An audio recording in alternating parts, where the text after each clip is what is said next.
be with you. A reading from the Holy Gospel according to Mark. Jesus took with him Peter and James and John and led them up a high mountain where they could be all alone by themselves. There in their presence he was transfigured. His clothes became dazzlingly white, whiter than any earthly bleacher could make them.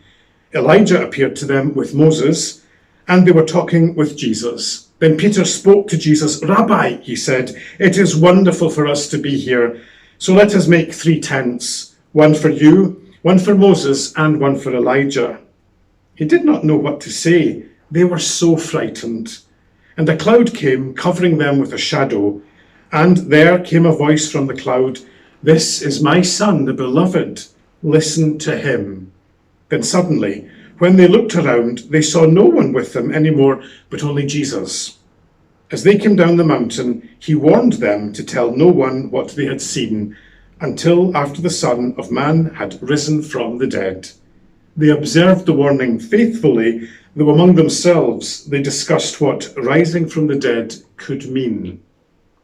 The Gospel of the Lord.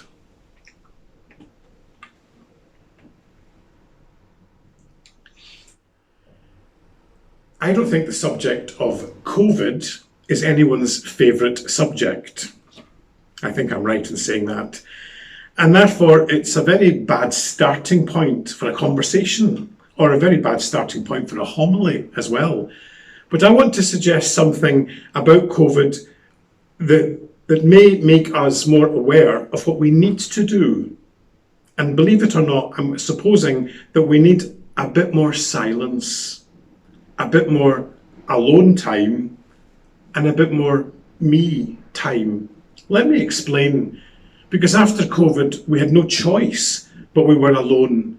We couldn't actually be out there with anybody. And we had the virtual media, social media, which was fantastic. We were able to communicate with people in that way, but it wasn't the same as having someone beside you or someone even to hug.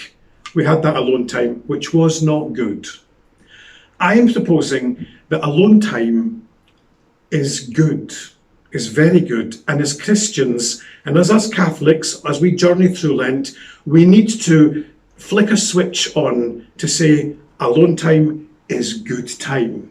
Because alone time is what Jesus wants with you, and what Jesus wants with me, and what Jesus wanted with Peter and James and John. They went up a high mountain so they could be alone.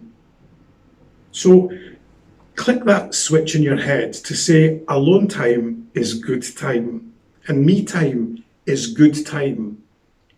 If you are a follower of Jesus, if you are a friend of Jesus, if you are a lover of Jesus, then we need to spend time with the Lord Jesus.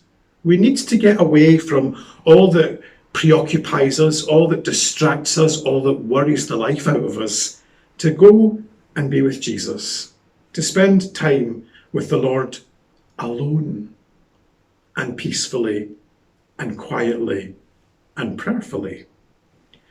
Bear in mind that Jesus wanted Peter, James and John for them to be alone with Jesus, because he wanted it to be an intimate time. He wanted it to be a peaceful time.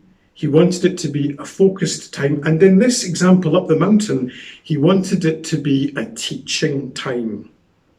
So when we're alone with Jesus, Jesus wants to have an intimate time with us. We want to have an intimate time with the Lord. Jesus wants us to have a peaceful time with us. And Jesus wants to have a focused time with us. And there are times, and maybe it's just once in a blue moon, when something magnificent will happen and our minds are blown away, as were the disciples' minds today up the mountain, when the dazzlingly white clothes became something that, oh my goodness, what's happening here? Jesus made that a time of teaching for Peter, James and John. When you think of being alone with the Lord Jesus, I would say one of the important things is to be aware of our breath.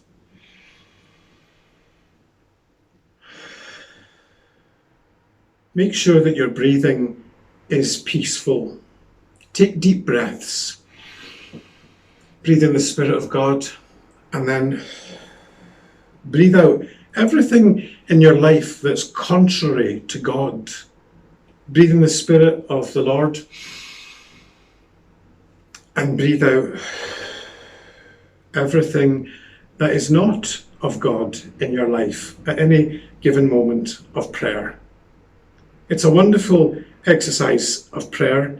It's a wonderful experience of aloneness, but not aloneness of nothingness, aloneness with the Lord Jesus.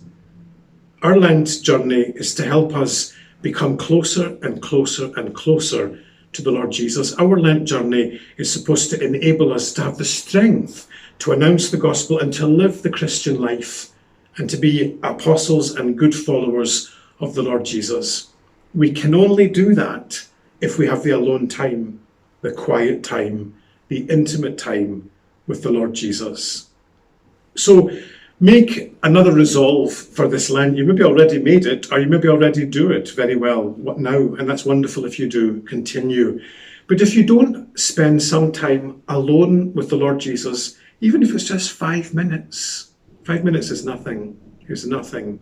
Spend 5 minutes with the Lord Jesus today and tomorrow and the day after and the day after.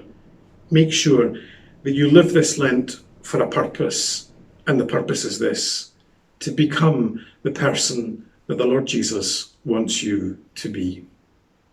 God bless you, and enjoy this second Sunday of Lent.